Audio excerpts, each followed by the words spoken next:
চাই। আমরা এই মেসেজটা আমাদের দেশের প্রধান উপদেষ্টা ডক্টর ইউনূস সাহেবকে দিতে চাই। আপনি থাকা অবস্থায় বাংলাদেশের সংসদে আইন পাশ করতে হবে, আমার নবীর শানে যারাই কটূক্তি করবে, যারা বেয়াদবি করবে, তাদেরকে সর্বোচ্চ শাস্তির আইন করতে হবে। প্রত্যেকটা নাস্তিককে বাইতুল মুকাররমের সামনে ওপেনলি ফাঁসির কাস্টে ঝুলিয়ে হত্যার রায় পাশ করতে হবে। দুই হাত তুলে বলো ঠিক কিনা? আল্লাহ যেন কবুল করে, পড়েন সবাই আমিন।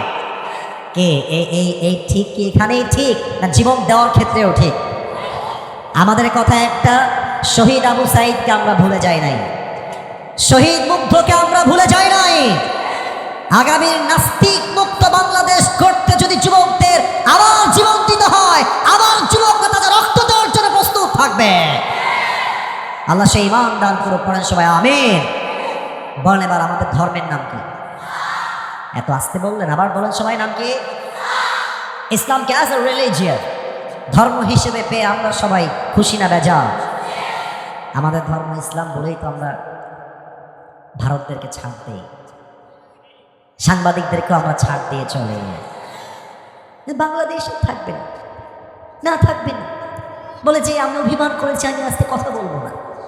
এটাকে দেখলে সাংবাদিক নয়, মনে হয় এই বেটা ঢাকার গুলিস্তানে জাইঙ্গা বিক্রি করলে বেশি মানাবে নওগাঁর ভাই। বেটা বাংলাদেশ নিবা, চট্টগ্রাম নিয়ে নিবে, ফেনী নিয়ে নিবে। তো আমি বলি নিতে হলে তো আসতে হবে, আসো খেলা হবে, খেলা তোমাদের সাথেই আমাদের হবে। আমাদের স্পষ্ট কথা, আমরা যতদিন পর্যন্ত বেঁচে আছি বাংলার মাটির 1 ইঞ্চি মাটি ভারতের কোন দাদা বাবুর হাতে আমরা ছাড়তে প্রস্তুত নই নওগাঁর ভাইরা। আর যদি নেওয়া লাগে আসো, তোমাদেরকে মোকাবেলা করার জন্য কারো কোনো প্রয়োজন নেই। নওগাঁর ধামাল যুবকরাই এনাফ হয়ে যাবে ইনশাআল্লাহ।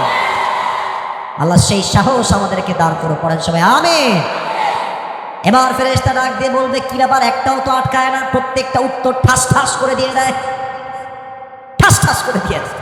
এবার ফেরেশতা বলবে এই আমা ইলমুক, তুমি এতগুলো জিনিস শিখেছো কই থেকে? What's the source of your knowledge? তোমার জ্ঞানের উৎস কোথায়? আমরা বলবো, বলেন সবাই মিলে আমরা বলবো। আমরা যখন বলবো আল কোরআন হচ্ছে জ্ঞানের উৎস, আল্লাহ বলবে এই ফেরেশতা, এই স্টপ, থামো, এখনই আমার বান্দার কবরটাকে তোমরা জান্নাতের বাগান বানিয়ে দাও। তোমরা আমার বান্দার কবরটাকে 70 গজ লম্বা করে দাও। সুবহানাল্লাহ বলে। আল্লাহ আমাদের সকলের কবরটাকে জান্নাতের বাগান বানায় দিক, পড়েন সবাই আমিন। সবাই দুই হাত তোলেন, সবাই দুই হাত তোলেন, তাকবীর দিবেন না, আমি যা বলি তাই শোনেন। কলিজার ভাইয়ের একটা কথা, যা বলবো দিল থেকে বলবো, কোনো কথা মিথ্যা বলবো না।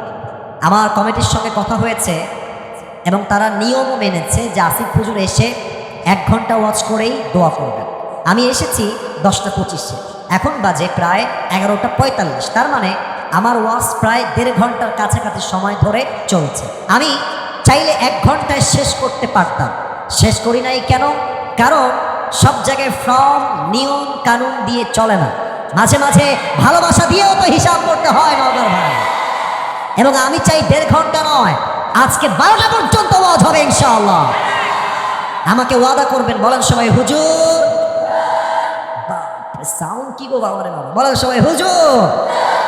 আমরা নওগাঁর সন্তান, আপনাকে ওয়াদা দিলাম, আজ দোয়া না করে আমরা কেউ বাসায় ফিরে যাব না। হাত তুলে বলবেন যাব না, বলেন সবাই জবান করে ইনশাআল্লাহ। হাত নামান। রাজশাহীতে গালি দেয়, রাজশাহীর গালি, মামুর বেটা। তা এখন যদি কোনো মামুর বেটা দোয়া করা বাদ দিয়ে উঠে যায়, লুঙ্গি আর প্যান্ট টান দিয়ে ধরে বসায় দেওয়া লাগবে, ঠিক কিনা বলেন? আসা যাবে, বসা যাবে, ওয়াজ শোনা যাবে, উঠে যাওয়া যাবে না, ঠিক কিনা? আসুন আমরা 3 নম্বরে চলে যাই। মৃত্যুর পরে আমরা উঠবো কেমন করে? আমার হাতটা খেয়াল করবেন, এখানে একটা প্রশ্ন আসছে, উত্তর পরে দিব, আগে একটু বুঝাই দেই হাদিসটা। আমার হাতে এইটা একটা কাগজ দেখা যায়, দেখা যায়? হ্যাঁ, এটা কিন্তু বেড়ি না, এটা কিন্তু বেড়ি না ভাই, এটা আমি যা করেছি আমি বলছি। এটা হচ্ছে একটা বাঁশি বা হুইসেল।